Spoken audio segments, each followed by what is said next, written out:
Guys, അപ്പോൾ നമുക്ക് നമ്മുടെ ബീഫ് മുരിങ്ങക്കായ കറി വെക്കാൻ തുടങ്ങാം.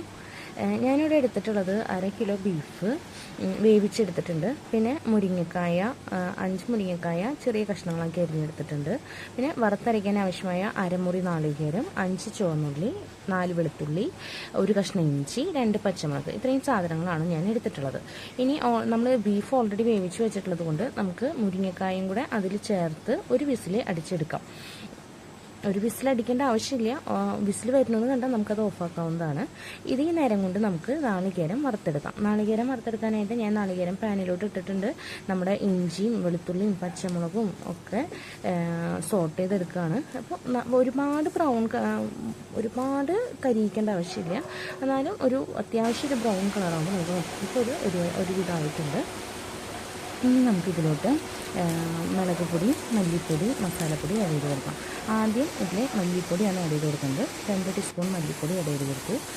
2 ചെറിയ സ്പൂൺ മസാലപ്പൊടി ആഡ് ചെയ്തു. 1.5 സ്പൂൺ മുളക് പൊടി ആഡ് ചെയ്തിട്ടുണ്ട്.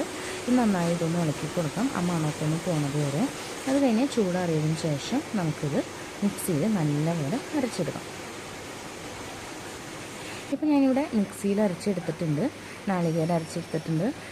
പിന്നെ ഒന്ന് ഉള്ളി താളിക്കാനായിട്ട് ആവശ്യമായ സബോള ചെറുതാക്കി അതും അരിഞ്ഞു വെച്ചിട്ടുണ്ട്. നമ്മുടെ ബീഫും മുരിങ്ങക്കായും നല്ല വെന്ത് വന്നിട്ടുണ്ട്. ഇനി നമുക്ക് നമ്മുടെ പാൻ അടപ്പത്ത് വെച്ച് വെള്ളമൊക്കെ വറ്റിയതിന് ശേഷം വെളിച്ചെണ്ണ ഒഴിച്ച് കൊടുത്തു. സബോള ചേർത്ത് കൊടുത്തിട്ടുണ്ട്. ഒരുപാട് മുരിയിച്ചെടുക്കേണ്ട ആവശ്യമില്ല. ഇങ്ങനെയൊക്കെ ആയിക്കഴിഞ്ഞാൽ നമുക്കിതിലോട്ട് നമ്മൾ അരച്ച് വെച്ച അരപ്പ് ചേർത്ത് കൊടുക്കാം. ഞാൻ അരപ്പ് ചേർത്ത് കൊടുത്തു. നമുക്ക് നന്നായി ഒന്ന് ഇളക്കി കൊടുക്കാം. പിന്നെ നമ്മൾ ആ വെള്ളം മാറ്റി വെച്ചിരുന്നില്ലേ മിക്സിയിലിട്ട്, ആ വെള്ളം കൂടെ നമുക്കിതിൽ ചേർത്ത് കൊടുക്കാം.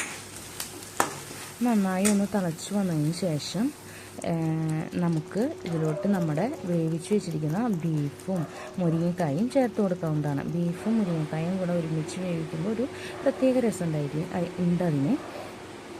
നമുക്കിതൊന്ന് തിളച്ച് വന്നു കഴിഞ്ഞാൽ നമുക്കിത് ഓഫാക്കാം. ഇത്രയേ ഉള്ളൂ നമ്മുടെ ബീഫ് മുരിങ്ങക്കായ കറി. ഇനി നമുക്കിത് ചൂടോടുകൂടെ തന്നെ സെർവിങ് ഡിഷിലോട്ട് മാറ്റാവുന്നതാണ്.